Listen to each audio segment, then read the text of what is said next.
So Indian Wells is really hotting up and we're into round 4. And now we have a big one. That's right. Jannik Sinner up against Joao Fonseca. This is the preview. Let's go through it.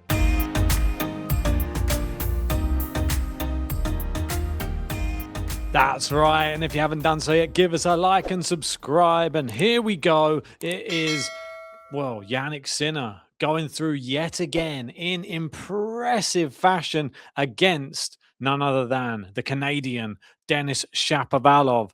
And it was super impressive. I thought he came out quite cautiously, but as soon as he settled into his stride, Jannik Sinner took control from the baseline, just looked impressive the whole way through the match. We had Shapo complaining a little bit about some foot faulting, but it didn't really change what happened in the match. And I don't think it was ever going to go any other way other than a Jannik Sinner victory. He shut down Shapo's shot-making ability and just looked composed in every element of his game. And he's through into the 4th round. And going through into the 4th round isn't easy at Indian Wells, but it's a little bit easier once you have a bye through the 1st round. 2nd round, knocked out Srchina and not dropped a set yet. Obviously, we look down there. He lost in Doha to Jakub Mensik, looking to get himself on a big run of wins and looking for the title here at Indian Wells for the first time in his career. But there is a big, young competitor who's going to be in his way and somebody who's definitely back to form. It's Joao Fonseca, and it's one of the best matches he's ever played in his career. And he beat Tommy Paul 6-2, 6-3 to reach the last 16 at Indian Wells. What a performance this was from the young 19-year-old.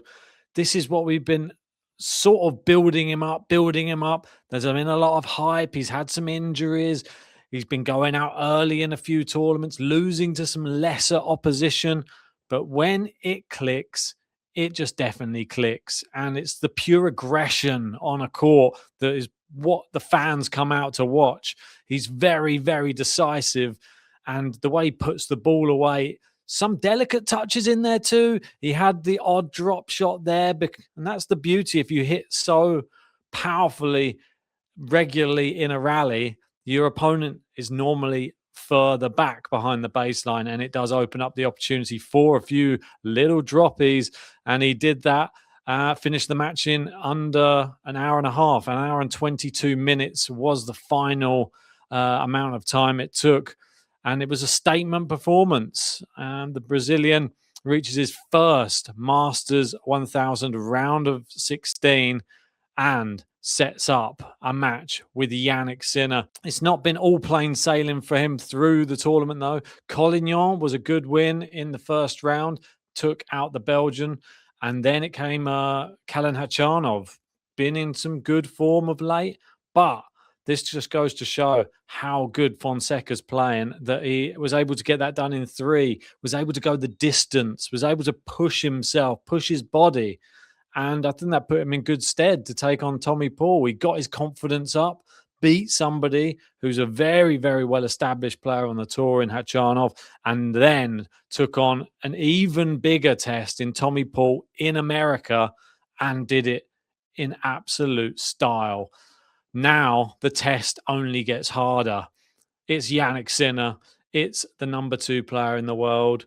And probably no better time to play Jannik Sinner, or worse. I don't know. Which way would you look at it? Do you think it's a better time to play him because he's on a bit of a bumpy ride right now, Jannik Sinner? Or because of the couple of losses he's suffered early this season, does that make him that much more dangerous? He can't afford to lose again. He has to simply win. He needs to get that air of invincibility back, which was there for pretty much the whole of last year, bar a couple of matches against Carlos Alcaraz.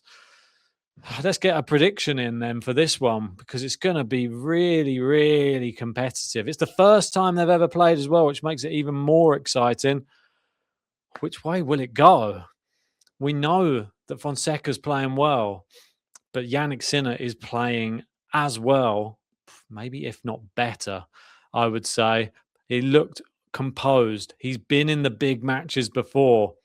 I think Fonseca, the only thing which may unsettle his game that he had against Tommy Paul in this next match will be the nerves.